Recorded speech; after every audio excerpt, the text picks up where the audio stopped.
Prions ensemble avant de commencer. Oui Seigneur, nous t'invoquons dans ce lieu une fois de plus parce que, en cet instant précis, nous voulons que seule ta présence demeure ici. Nous voulons que seul ton esprit puisse parler, Seigneur. Nous voulons que seule ta voix puisse être entendue. Alors efface-moi, Seigneur, et que ton esprit seul puisse parler. Ce sont les grâces que je t'ai demandées, au nom de Jésus, ton Fils, et pour ta gloire. Amen. De la croyance à l'expérience. En 2023, il y a eu un sondage qui est sorti et qui cherchait à voir combien de personnes en France sont croyantes. Il faut savoir qu'il y a 56% de personnes qui se reconnaissaient comme étant des personnes qui ne croyaient pas en Dieu. Ce qui veut dire que le reste, effectivement, a une foi. Néanmoins, le mot croyance, il est souvent aujourd'hui rattaché à quelque chose de négatif parce qu'il fait référence souvent à la religion. Et malheureusement, la religion, en tout cas c'est un fait, la religion a une nature, une couleur un peu négative du fait de ce qu'elle a pu provoquer au travers de l'histoire. Les personnes n'ont plus forcément envie de croire en ce qu'ils ne voient pas. Ils n'ont plus envie d'être dans l'emprise de sectes qui leur font croire que s'ils donnent de l'argent, s'ils donnent de leur temps, eh bien ils auront une petite place au paradis. Ils n'ont plus envie de se rattacher à des personnes qui, en se basant sur un texte sacré, eh bien commettent des actes qui sont dramatiques. Donc effectivement, le mot croyance, tel que nous allons le voir aujourd'hui, c'est un mot qui aura principalement une approche plutôt négative. Nous verrons à la fin de ce moment que la croyance n'est pas exactement comme la foi. Ce sont des mots dans la langue française qui se ressemblent, mais qui, au final, n'ont pas du tout la même signification. Alors, je vous invite avec moi à prendre le livre de Job, puisque c'est vraiment au travers de ce livre, de cette expérience, de cet homme que vous connaissez sûrement, que nous allons effectivement cheminer. Et j'aimerais voir avec vous 7 fausses croyances dans lesquelles vous allez peut-être vous reconnaître. Donc si vous vous sentez vexé, ne vous sentez pas, ne m'accusez pas parce que je ne suis pour rien, ok ? La prédication m'a vraiment malmené en premier, donc maintenant c'est votre tour, ok ? Donc on respire et tout va bien se passer. J'aime Dieu et je lui suis fidèle. Alors vous allez me dire, c'est tout à fait normal de croire ça, puisque nous sommes des chrétiens, nous allons à l'église, nous avons des principes, nous aimons Dieu, nous voulons faire en sorte de faire les choses bien pour lui. Cet homme qui s'appelle Job, justement, avait un petit peu ce profil. Le profil d'un homme qui est irréprochable. Un homme qui met tout en place pour que, dans sa vie, il n'y ait rien ni personne qui fasse un obstacle à son salut. Job ne pensait pas seulement qu'à lui, puisqu'effectivement, il pensait aussi à sa famille. Il faut savoir que régulièrement, il mettait en place des sacrifices, un peu sous le modèle de l'Ancien Testament, pour s'assurer du salut justement de ses enfants. Les enfants se réunissaient régulièrement pour faire des fêtes, pour effectivement passer du temps ensemble. Et il se disait que peut-être, sur un malentendu, on ne sait pas ce qui peut se passer dans ces moments-là, donc je vais quand même mettre en place un sacrifice pour que, au cas où, quelque chose se passe. Et vous savez quoi ? Cette attitude de Job, eh bien, le texte biblique semble laisser entendre que Dieu était assez fier de lui.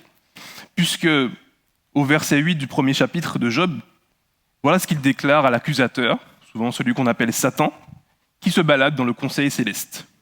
« As-tu remarqué mon serviteur Job ?» Je lis dans la version nouvelle français courant.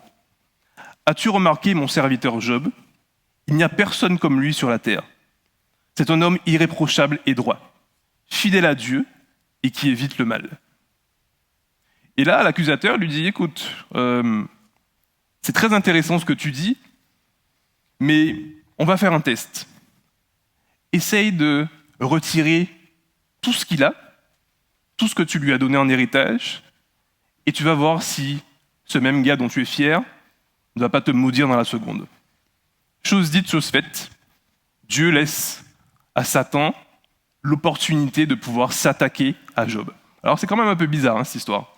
C'est pour ça que dans le milieu de la théologie, il y a beaucoup de personnes qui considèrent que c'est un texte qui est davantage symbolique plus que littéral.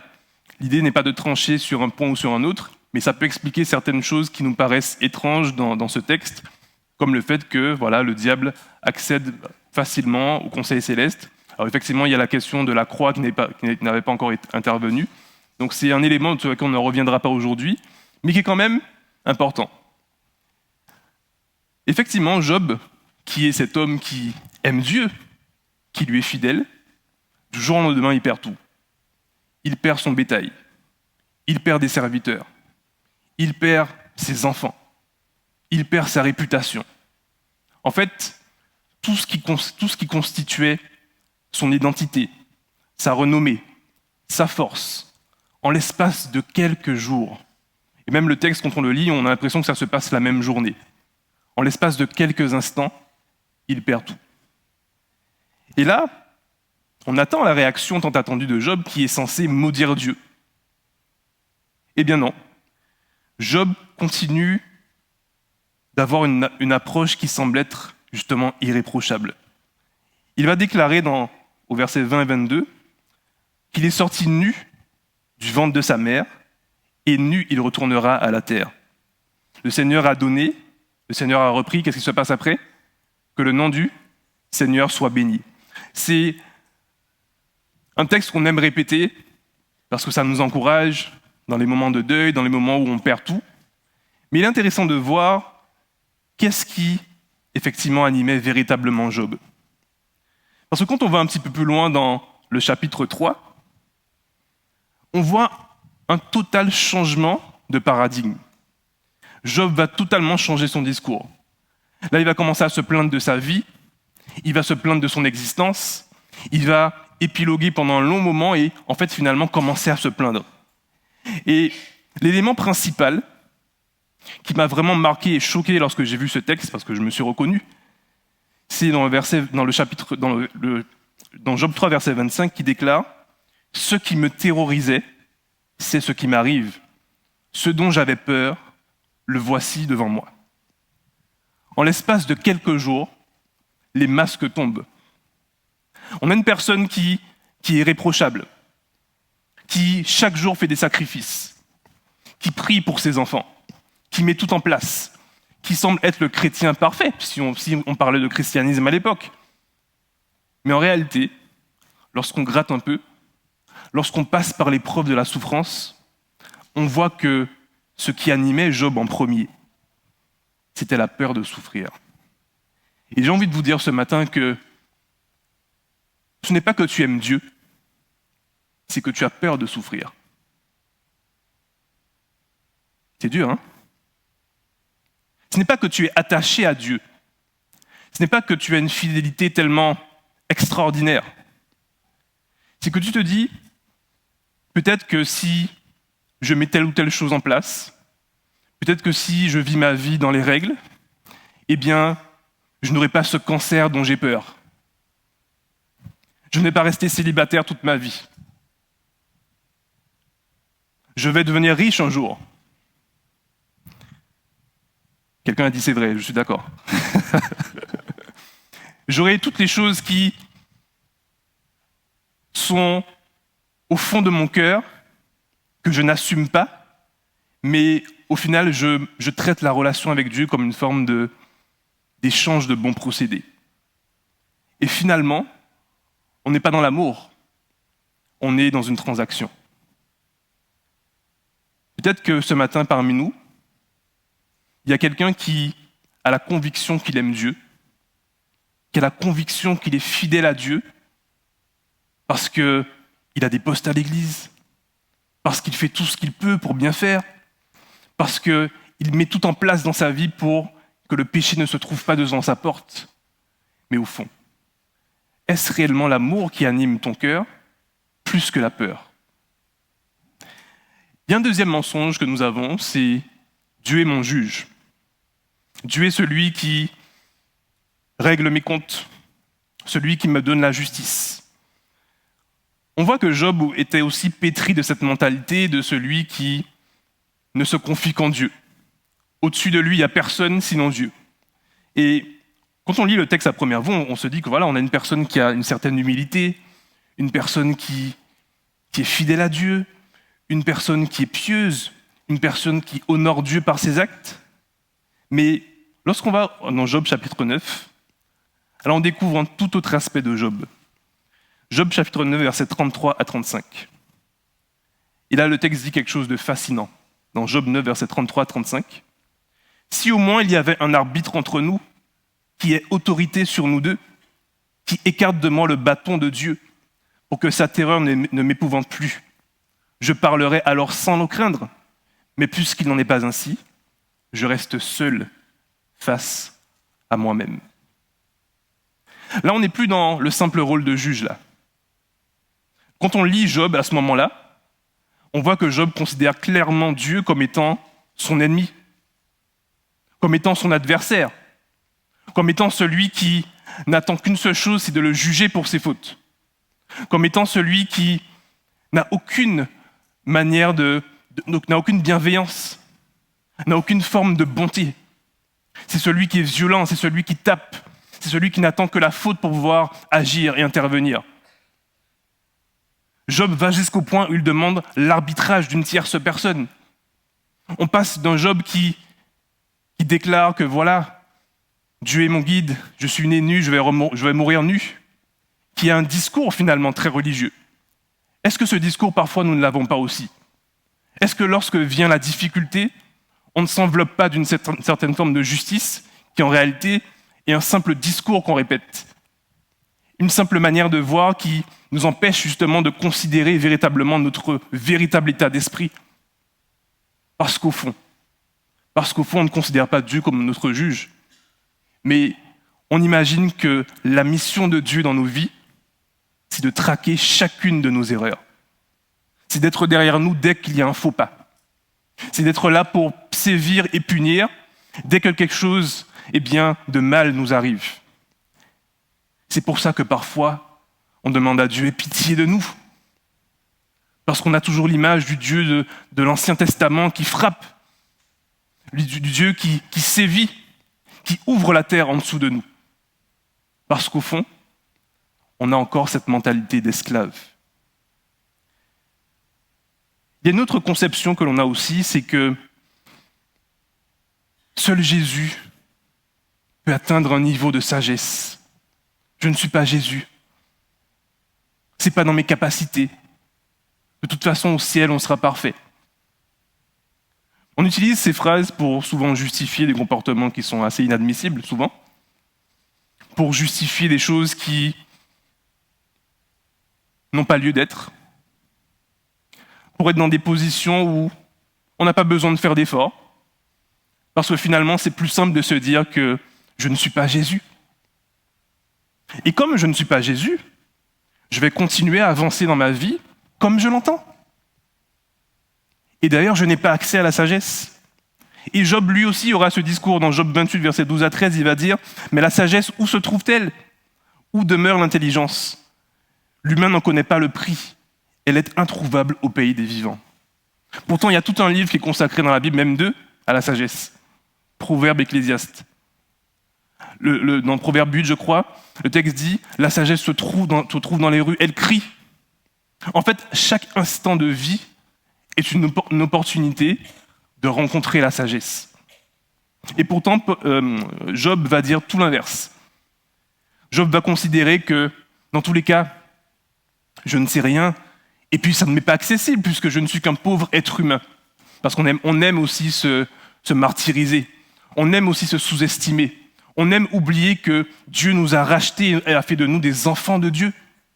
On aime oublier que nous avons été créés pour la lumière et que cette lumière brille et elle rayonne. On aime avoir, encore une fois, cette mentalité de celui qui prend des coups de fouet, de celui qui se les accorde même aussi. Laisse-moi te dire ce matin que tu as le libre accès à la sagesse. Elle est dans chaque instant. Elle est devant tes yeux à chaque instant de ta vie. Elle est devant chaque personne à qui tu t'adresses. Elle est devant chaque plante que tu regardes. Elle est devant chaque enfant que tu admires. Elle est lorsque les larmes coulent sur tes yeux, de tes yeux du moins, parce que tu es bouleversé par la fatigue, par des situations que tu n'arrives même pas à contrôler. Elle est lorsque tu rigoles. Elle est lorsque ton corps est stressé et tendu. elle est à chaque instant de ton existence. Une autre croyance qui est, pour le coup, très adventiste. Alors, quand j'ai lu Job, je me suis demandé s'il n'était pas adventiste. Si ce n'était pas l'un des pionniers de l'Église. Parce que finalement, je retrouve certaines choses qui nous ressemblent quand même parfois. Vivement le ciel pour que je puisse revivre. Vivement que Jésus revienne pour que toutes ces souffrances s'arrêtent. Pour que ma vie médiocre puisse passer à une vie glorieuse. Mais sachez une chose, c'est que tout ce qui commence maintenant va se poursuivre dans l'au-delà. Et que l'éternité commence aujourd'hui. La réalité, c'est que vous avez pris comme prétexte le retour de Jésus comme une manière de ne pas vivre pleinement la vie que Dieu vous a accordée. Nous avons pris comme prétexte ce fameux retour de Jésus que nous attendons parce qu'on aime Dieu, apparemment. Mais parce qu'au fond, on ne veut pas se donner les moyens d'aller plus loin avec Dieu. On ne veut pas se donner les moyens d'expérimenter une vie pleine, totale, entière, de puissance, de délivrance, d'action de grâce, de manifestation de la puissance de Dieu. Parce qu'au fond, la médiocrité nous enveloppe, elle nous enrobe. On l'apprécie comme un vieux vêtement qu'on aime garder. Vous savez, ces vieux pyjamas que vous n'aimez pas jeter là. On aime, c'est agréable. Parce qu'effectivement, on est attaché à ça. Eh bien, c'est ça. On attend le ciel pour que tout change. Mais la vérité, c'est que la surabondance de Dieu, sa grâce, son amour, sa présence, sa puissance sont accessibles dès maintenant. Et Job va dire quelque chose à ce sujet qui, moi, m'a marqué parce que j'avais jamais vu le texte sous cette perspective. Dans Job 19, versets 25 à 27, je crois que c'est le texte le plus connu du livre de Job. Job 19, versets 25 à 27. « Moi, je sais que mon défenseur est vivant. Et qu'en dernier... » Ne dites pas amen trop vite, hein. Attention. « Et qu'en dernier, sur la poussière, il interviendra. Lorsque ma peau sera retirée, moi-même je verrai Dieu. Je le verrai, moi, de mes propres yeux. Celui que je regarderai ne sera pas un étranger. En moi, mon cœur s'épuise à attendre ce moment. » Vous aviez dit amen parce qu'effectivement, c'est un beau texte et on l'a souvent dit pour s'encourager dans des situations extrêmes.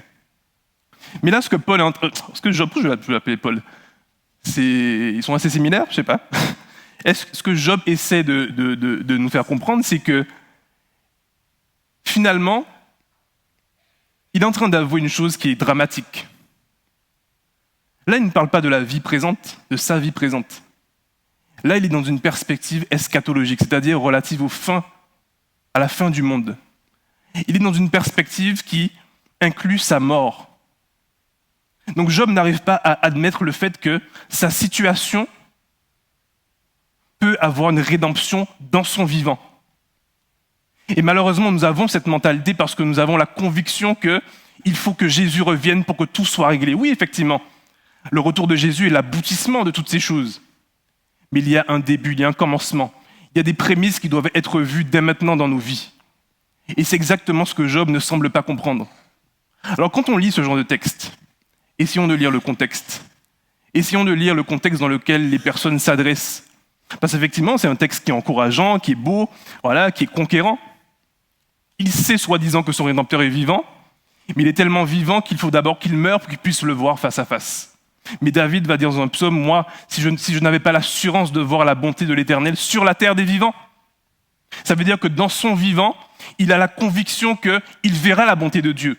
Est-ce que tu as la conviction que de ton vivant, tu verras la bonté, la gloire, la puissance et la surabondance de Dieu dans ta vie? Est-ce que tu as la conviction que, de ton vivant, tu es capable d'avoir des choses qui sont inimaginables, infiniment et au-delà de tout ce que tu peux imaginer et penser? Est-ce que de ton vivant, tu es capable de concevoir que Dieu est capable de faire des choses extraordinaires dans ta vie? Est-ce que tu arrives à avoir cette perspective? Est-ce que tu arrives à voir plus loin que ton petit quotidien médiocre? Parce que c'est ce qu'on aime, parce qu'on aime la simplicité.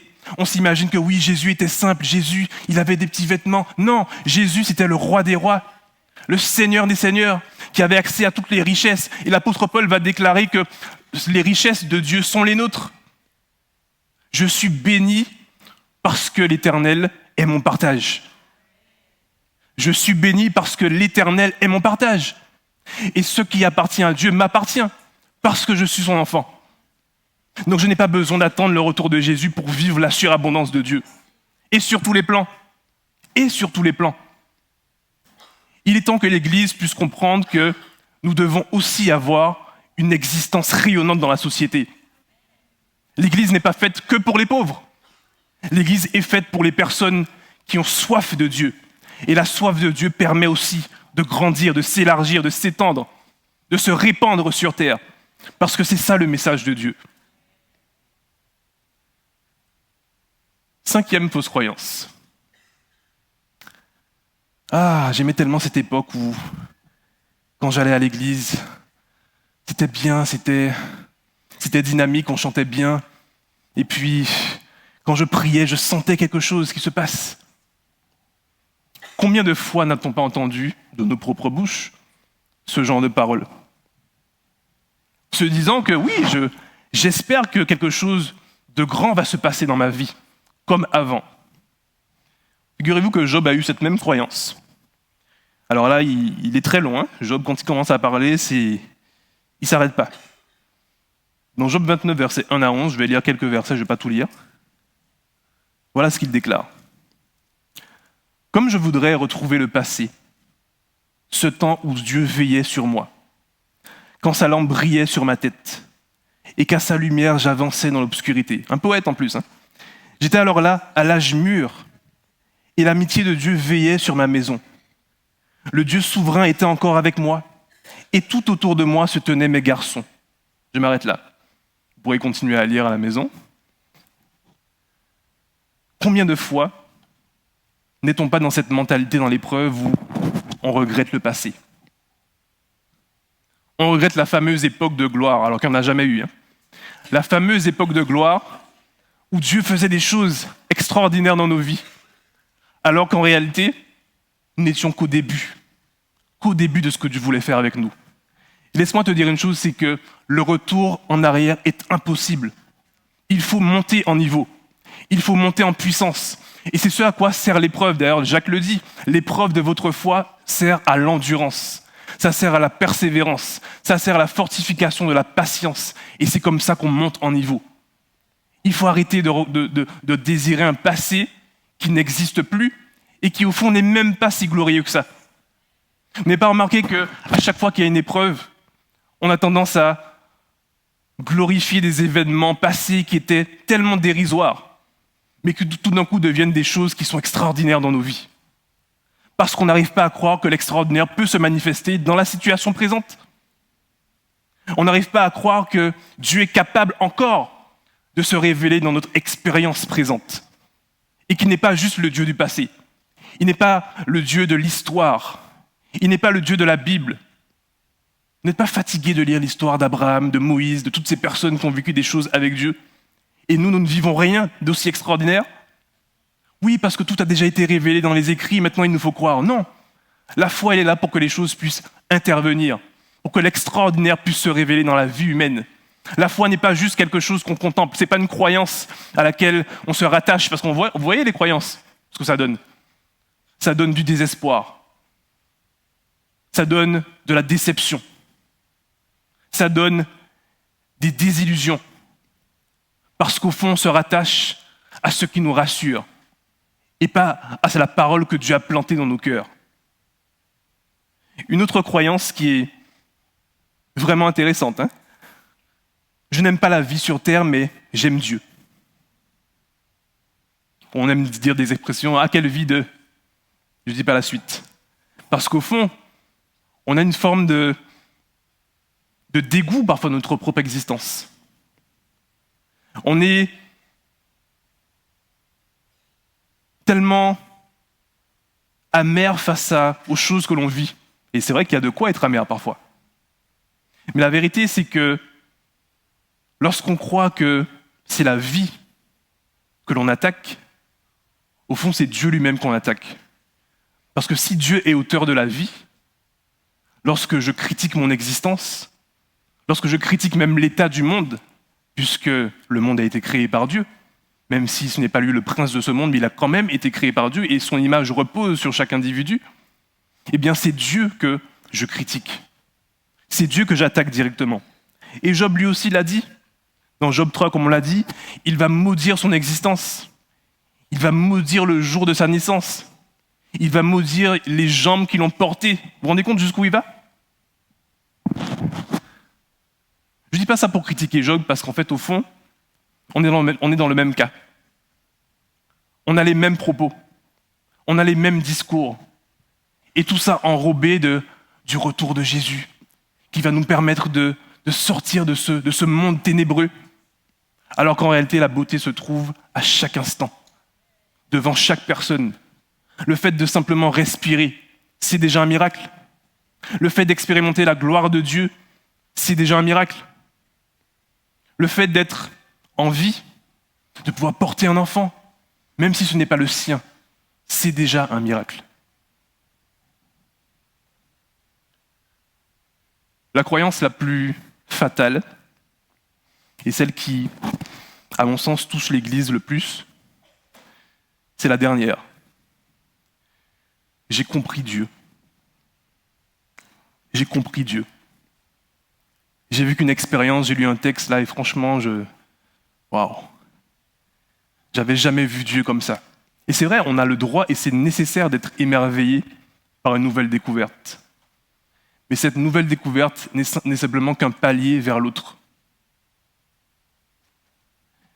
Job, pareil, va avoir cette croyance de j'ai compris Dieu. Au point où l'un de ses amis, ses fidèles amis qui lui ont donné toutes sortes de conseils, dans Job 15, verset 8, va lui dire « Qu'as-tu compris au conseil de Dieu ?» Au point de détenir la sagesse à toi seul. Vous voyez, il est très ironique. Parce qu'il lui fait comprendre qu'en fait, tu n'as rien compris. Tu n'as rien compris. Et pourtant, tu es celui qui parle le plus parmi nous. Lui aussi, il avait tort d'ailleurs. Quand vous lisez le texte, il y a pas mal de choses qu'il n'avait pas compris non plus. Mais la vérité, c'est que souvent, et c'est malheureux, notre expérience de Dieu, on va le limiter, l'enfermer dans des choses que l'on a entendues, qui nous ont été enseignées peut-être, de la meilleure manière possible ou pas du tout parfois, et qui deviennent des sortes de fausses croyances dont on s'enrobe encore une fois pour pouvoir vivre. La vérité, c'est que à partir du moment où je considère que j'ai compris Dieu, mon évolution dans la vie, ma croissance s'arrête. Parce que Dieu se révèle à chaque situation. Lorsque vous regardez les noms qui étaient accordés par les enfants d'Israël à Dieu, chaque situation, il y avait un nom différent. Et c'est d'ailleurs pour ça le mot Yahweh, c'est le mot imprononçable qui signifie la divinité suprême, mais qui au fond, qui exprime le fait que Dieu ne peut être qualifié. Il y a plein d'adjectifs pour qualifier Dieu. Mais le problème, c'est que nous, on s'arrête à 2-3 adjectifs, parce que c'est le nombre d'expériences qu'on a eues avec Dieu dans la vie. Ou c'est le nombre d'expériences qu'on a entendues que des personnes ont eues. Et au final, on connaît Dieu. Oui, je connais Dieu, je suis croyant. Parfois, quand les gens m'arrêtent là, dans les gares, ah, tu connais Dieu, machin. Parfois, j'ai honte parce que je me dis, mais je dis oui, je suis chrétien, machin, mais est-ce qu'au fond, je connais vraiment Dieu? On est fiers de dire, souvent ils arrêtent souvent des gens qui ont le profil d'être des chrétiens, donc ils se mouillent pas trop, donc ils savent qu'on est plus ou moins chrétien. Mais la vérité, c'est que être chrétien, ça veut dire quoi? C'est pas une croyance de plus, ça aussi?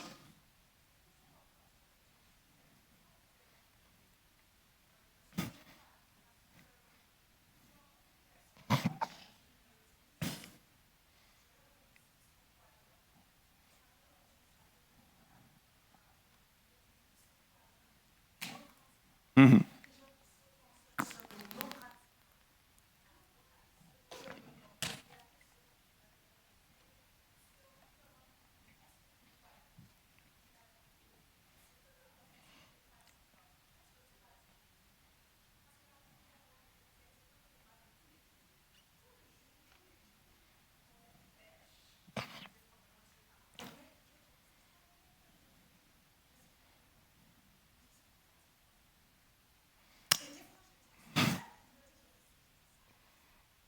Mhm.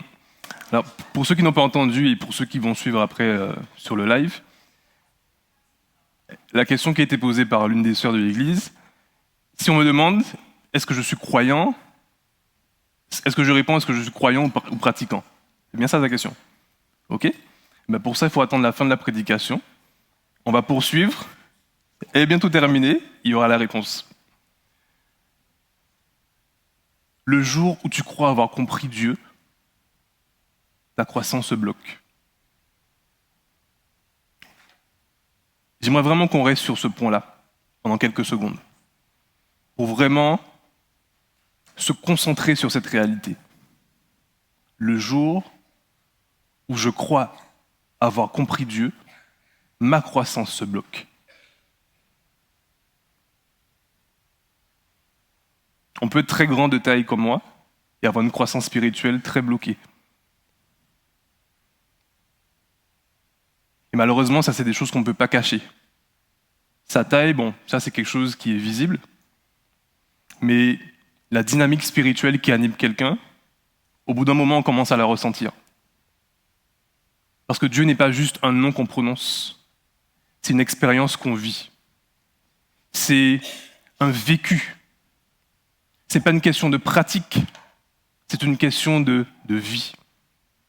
Lorsque je respire, je ne me pose pas la question de savoir si je respire ou pas. Lorsque j'ai soif comme maintenant, je bois de l'eau. Lorsque je suis fatigué, je me repose. Lorsque j'ai faim, si j'en ai les moyens, eh bien je me nourris. Lorsque je m'ennuie à mon travail, je change de travail ou je reste. En tout cas, j'ai le choix, souvent. La vérité, c'est que, est-ce que Dieu est un sentiment aussi naturel dans nos vies? Est-ce que c'est pas juste un accessoire qu'on met comme une montre? Quelque chose de très superficiel? Est-ce que c'est pas quelque chose dont on se parle comme un vêtement pour être bien vu de temps à autre et puis qu'on enlève quand on a besoin de faire ses affaires?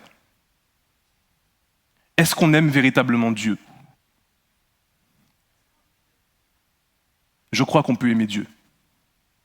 Je crois qu'on peut aimer Dieu, et c'est d'ailleurs la question que Jésus a posée à Pierre. Pierre, m'aimes-tu? Et quand on voit la gradation du texte dans le texte grec, on voit effectivement que, à 3 reprises, Pierre va répondre. Oui, je t'aime. D'un amour amical. Et puis il fait toutes les gradations de l'amour. Mais il se rend compte que l'amour agapé, eh bien, il n'était pas encore à ce niveau.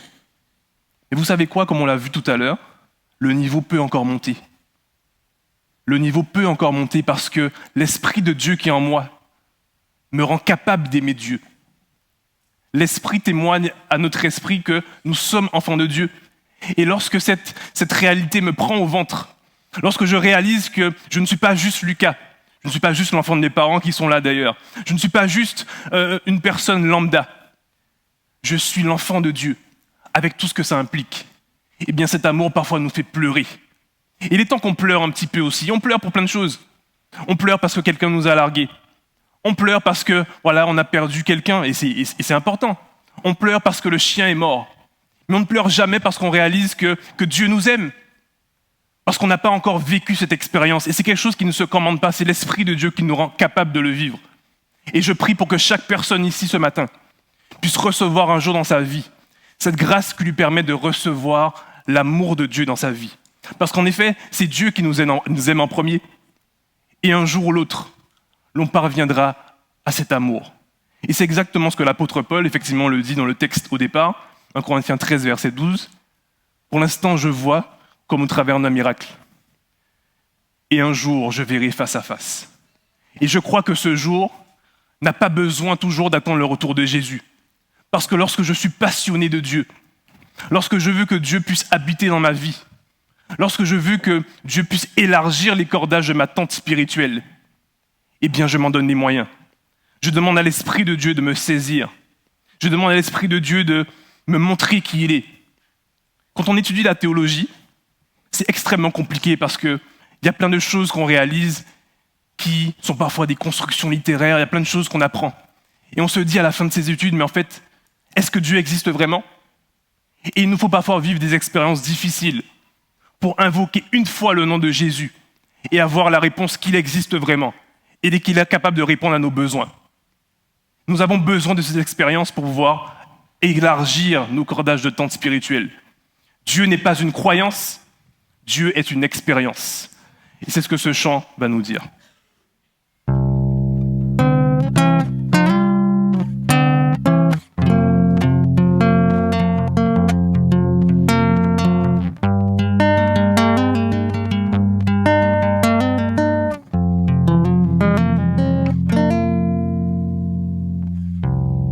Dieu, tu es tout pour moi.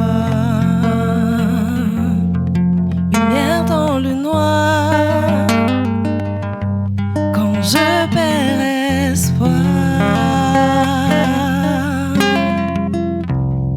mon secours est en toi. Je m'appuie sur toi.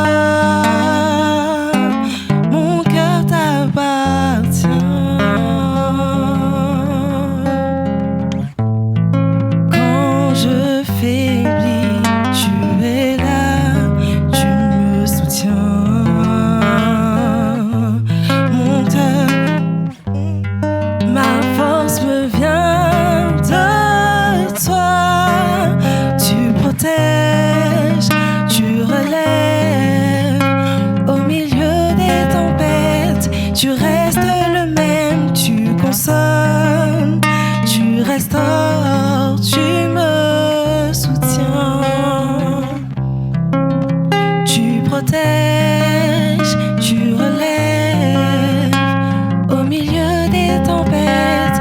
Tu restes le même, tu consoles, tu restaures, tu me soutiens.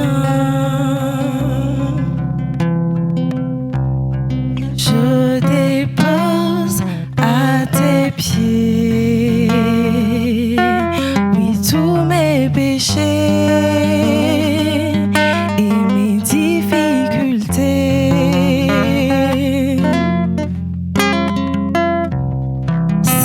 Saint-Esprit, remplis-moi. Je te donne ma vie. Seigneur, me voici. Tu protèges, tu relèves au milieu des tempêtes. Tu restes le même, tu consoles, tu guéris, tu donnes vie. Tu protèges, tu relèves au milieu des tempêtes. Tu restes le même, tu consoles, tu guéris, tu donnes vie. Je crois en toi.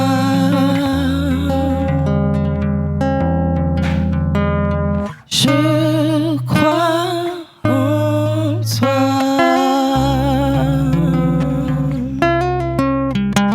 Oui, je crois en toi.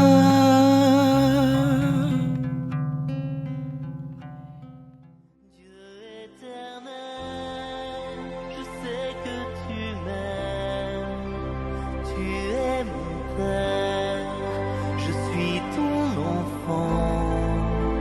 Dieu éternel, je sais que tu m'aimes, je suis à toi, éternellement. Où donc aller? Loin de ton souffle, où m'enfuirais-je? Loin de ta face, je monte aux cieux. Mon Dieu, tu es là, dans les abîmes, ta main est sur moi. Dieu est